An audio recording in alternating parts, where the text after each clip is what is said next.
Hello everyone, welcome to the first episode of a new series I'm calling Reverse Engineering, in which I endeavor to recreate designs I come across online with at least a subtle twist for originality. In this video, I will highlight a recent commission I took up from a good friend to implement a brass weight for his shiny new Tokyo60 keyboard. Armed with only a collection of Winston Moy videos and a few uncoated carbide bits, I buckled down and got to the task at hand. Let's see how it went.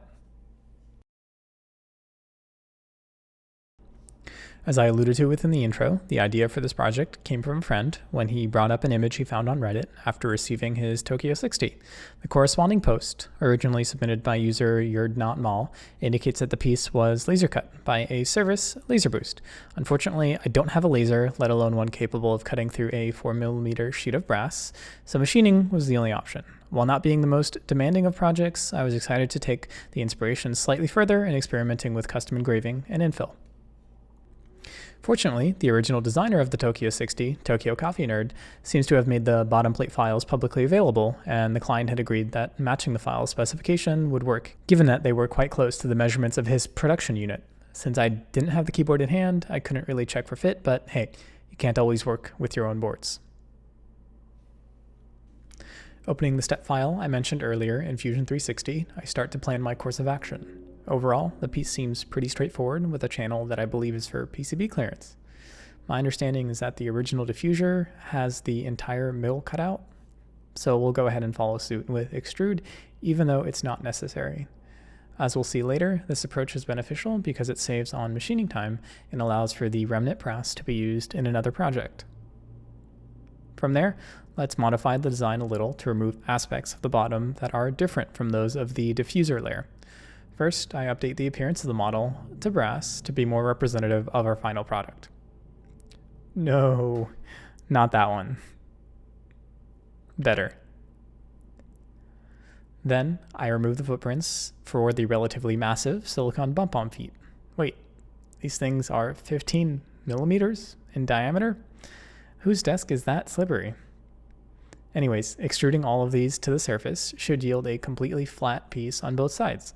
Afterwards, I perform an identical operation to account for the pockets where the head cap of the case's screws would otherwise lie. Since this piece will be in the middle, we only need to account for the width of the screw's respective threads. To finish off this side, I delete the chamfer since having one on an internal piece would probably look and feel pretty terrible.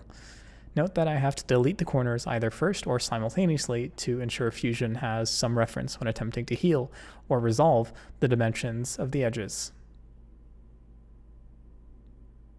Flipping the weight over, I perform a similar operation on the floor of the channel to remove the rounded edges, again having to delete the corners first so that the heal operation is successful. From there, I extrude an offset profile through the channel such that all the interior material is removed to match the design of the diffuser. To the same end, I extrude the piece an additional 1mm to match the 4mm of the original, which should ensure we clear our 0.15-inch stock within a 1/10 of a millimeter if you take work holding tape and the 0.007-inch or 0.1178mm tolerances into consideration. Don't worry, more on this soon. Lastly, I double check the interior corners as well as the diameters of the holes to ensure I'm capable of meeting the specification with the tools I have on hand. For the engraving, I import files I generated within AutoCAD based on my Illustrator drawings and extrude them into the weight by about 0.25mm. The text to the bottom left is an Instagram handle with my logo to the bottom right. Since this was my first time experimenting with brass, I define a logo in the spare material to be cut away to make sure my feeds and speeds are fairly neat before moving on to the main piece. Switching to the CAM or Manufacture tab, I define a new setup with no top offset to indicate that I don't want to remove any material off the face of my stock. I thought about doing a facing operation to get things to a uniform height, but the client requested a raw finish. This ended up being a really lucky decision, but let's not spoil the learning opportunity for ourselves just yet. From there, I redefine the origin point to be the bottom left corner of the stock. Note that I've left the side offset at 1mm, but you'll want to make sure you have space for your bit to clear your stock and work holding. Fair warning, I don't really have a ton of experience with machining metal, and I put together this setup back in May or June, so please don't take the parameters I used as being dogma. If you would like more qualified CNC tips, check out Winston Moy and the videos he's done for Carbide 3D's channel here on YouTube. I'll post a link to the one I'm using as the basis for these strategies. Well, okay, Fusion, way to import my paths from my reference file. What a great software. Sigh. Let's try again. Anyways, let's start by defining the initial paths for our main tool, a 1/16 flat cutter from Carbide 3D. For the interior channel and the border of the piece, I begin with 2D contour using decently conservative parameters. My spindle bottoms out at 10,000 RPM, and since this is brass, we won't try to push the feed rate past 300 millimeters per minute. We can leave the other settings alone unless we're really looking to get fancy with our timings. Under contour selection, I click the bottom edges of the profile and channel, and from there set the step down to 0.2 millimeters. We don't have a Haas after all. Note that you'll want to adjust the profile of your selected contours to clear any work holding like clamps. Since I'm using tape, this shouldn't be an issue. Pressing OK should cause Fusion to generate our cam data using our stock definition. In green here. Neat, right? For the holes, I use a drill operation with a slightly slower feed rate at 250 millimeters per minute, but an identical step down of 0.2 millimeters. From there, I select the hole faces to generate the movement data. Drilling operations are pretty tricky to get right, and to be honest, I'm mostly guessing here based on my contour strategy. Now, the only thing left to tackle are the engravings. In the past, I've tried tracing internal contours using trace to no avail, so I thought to try out an engrave strategy for this attempt. Using a V-bit cutter, it seems as if this operation will follow the center of 2 internal contours as opposed to the actual contours themselves, creating a kind of valley for defining letters. I believe this is mostly used in sign making and, based on my Instagram feed, represents a vast majority of hobbyist CNC applications. Indeed, if this channel tanks, at least I know I can aggressively hawk live, laugh, love plaques on Etsy. Also, I know I'm using the wrong cutter for this, leave me alone. We're in the middle of a pandemic and I just want to melt brass on my machine without spending more money. Anyways, for the specific parameters, I again rely on a scaled down version of my 2D contour settings since I have never engraved metal before. Feed rate at 200 millimeters per minute, step down max at 0.1 millimeters. From there, I select all the contours that form our engraving for Fusion 360 to generate the toolpath. With my operations defined and no finished passes to worry about, I simulate the setup to make sure that I'm 1, getting within tolerances, and 2, not about to crash my machine into a solid piece of expensive brass. The comparison colorization operation will indicate blue areas that have excess material, green areas that are in tolerance, and red areas that are gouged. Hiding the model, I can check how the final engravings will look. While there's definitely gouging, the extrusion into the material was shallow enough that I'm not terribly worried about it. Plus, I intend on filling with paint in the future, so it's not a big deal if it's a 1/10 of a millimeter deeper than expected. After correcting the missing chain within the A, I determine the setup is fairly decent and move on to using Carbide 3D's post-processor to generate a NC, or numerical control, file, a collection of text interpreted by a CNC machine with tool parameters, coordinate paths, and events like when a tool change is required. Nothing fancy here, just a list of points in space and when to change the tool, all with respect to the origin point we set within our cam setup. How fun. Anyways, after the brass piece arrived from McMaster Car, I noticed it was fairly bent, which, as we'll see, presents challenges for work holding. I tried for a while to get the stock flatter, but bending it seemed to be impossible given that I have the upper body strength of a child. I wish I would have attempted a few more strategies, but I suppose hindsight is 20/20. Of course, by this phrase, I am referring to the measurement used to determine visual acuity and not the apparent connection with a regrettable endeavor a la the year 2020. I wouldn't oppose co-opting the term, however, to evoke a particularly bad period of time recently past. If we can petition Parliament to get the term poggers into the Oxford Dictionary, then surely we can make an exception to forever tie the number to sheer misery. On a tangential but otherwise completely serious note, Zoomers have lost their collective mind. Please, get off the computer. With an air of resolve that was completely unsubstantiated, I ventured to the garage to try out my initial pass at a machining strategy. In order to fix the stock to the board, I employed the reliable technique of painter's tape and superglue. Basically, fix tape uniformly to both the bottom of the stock as well as to the machine's base before applying a healthy amount of cyanoacrylate goodness. Afterwards, I apply a bit of pressure until the glue cures before moving on to loading the first bit for our contour strategy. Powering up the machine, I set the Z height using the touch probe. Typically, I'd set the X and Y heights too, but I messed up and put the stock slightly too far to the right, and my fence got in the way. Since the stock was slightly wider and, well, taller than the dimensions of the finished piece, setting these values manually didn't take a terrible amount of precision. From there, it's pretty much a matter of powering on the spindle, loading up carbide motion, and running the NC file Fusion360 spit out.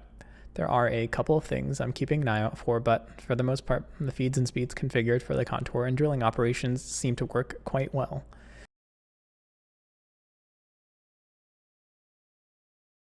Once the flat cutter had finished its roll for the day, I swap in the V-bit for the engraving operation.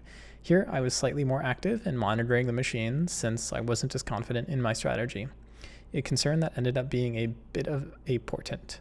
Indeed, it was in this observation where I started to realize that the part wouldn't be perfect.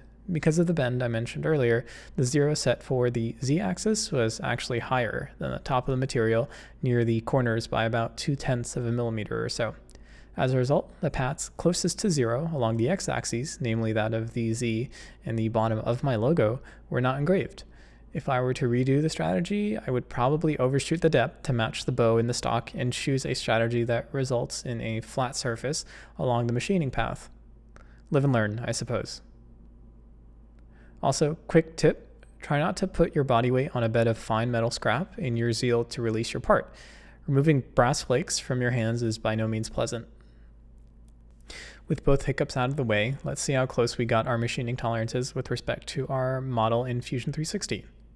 For both the X and Y axes, it seems as if we managed to get within 0.1 millimeters, which I'll say is pretty decent for a hobbyist. However, there are some very clear indications of where the tool entered the material along the contour paths. This is definitely not ideal, and I may have to revisit my strategies in the future to see if there's any way to limit overshooting the selected geometry when step down occurs. Since the piece wasn't perfectly flat, we'll have to finish it by hand. Beforehand, though, we'll want to dull any of the sharp edges. I'm using the rear of an X-Acto blade to essentially apply the tiniest of chamfer, but any piece of metal should work well. From there, I take a Phillips head screwdriver and drive it through the two holes that were not drilled through entirely. Afterwards, I remove the excess material using another flat screwdriver. As far as the name tag and logo are concerned, I decided to try to finish them by hand as opposed to risking another cycle on my machine. After having minimal success getting the bottommost stroke of Z carved out, though, I decided to leave the engravings as they were for the most part. To be honest, I don't think the logo looks too shabby with the arc, and making things is more about rolling with punches than about getting things perfect, especially on a first attempt. Let's move on to the infill. I was inspired here by the rise in some enamel-based designs from Rama, as well as the larger practice of applying acrylic-based paints to make logos more prominent. Here, I'm using Tester's paint in black, along with a silicone tool to force the pigment into the engravings. To get rid of any excess, I used a bit of isopropyl alcohol after waiting a few minutes for a partial set, being careful not to apply too much pressure to avoid pushing the towel into the cuts. Testers recommends 48 to 72 hours for a full cure, and since the release were fairly shallow, I didn't bother with a follow-up layer. However, I did check at 48 hours to see whether or not the paint was wrinkling. Luckily not. A couple of months later, the part is done. This piece, while not perfect, represented a fairly large step for me in that it was the first time I had machined metal, as well as the first commission I saw through completion without relying to some extent on a third-party manufacturing service. Hopefully this video inspires you to create your own keyboard accessories instead of mindlessly purchasing them. You won't save any money, and I guarantee you'll miss the mental clarity of not having tons and tons of projects to work on, but at least you can convince your friends that you're competent enough to take on their ideas, only to deliver many, many months late. Or just fall back on making live, laugh, love signs. Either or, really. Well, I guess it's getting to be that time again. Outlander o'clock. I swear, I watch the show for its political intrigue and historical context, and not for its slightly frivolous depictions of a certain physical relation. I'm pretty sure it's still an affair, even if your husband hasn't technically been born yet, Claire. Jamie's definitely more attractive than Frank, though, so I'll stay along for the ride, despite my ethical quandaries. Well, here I am, rambling and wondering whether or not I can talk about a certain physical relation within my videos this early in my content creation career.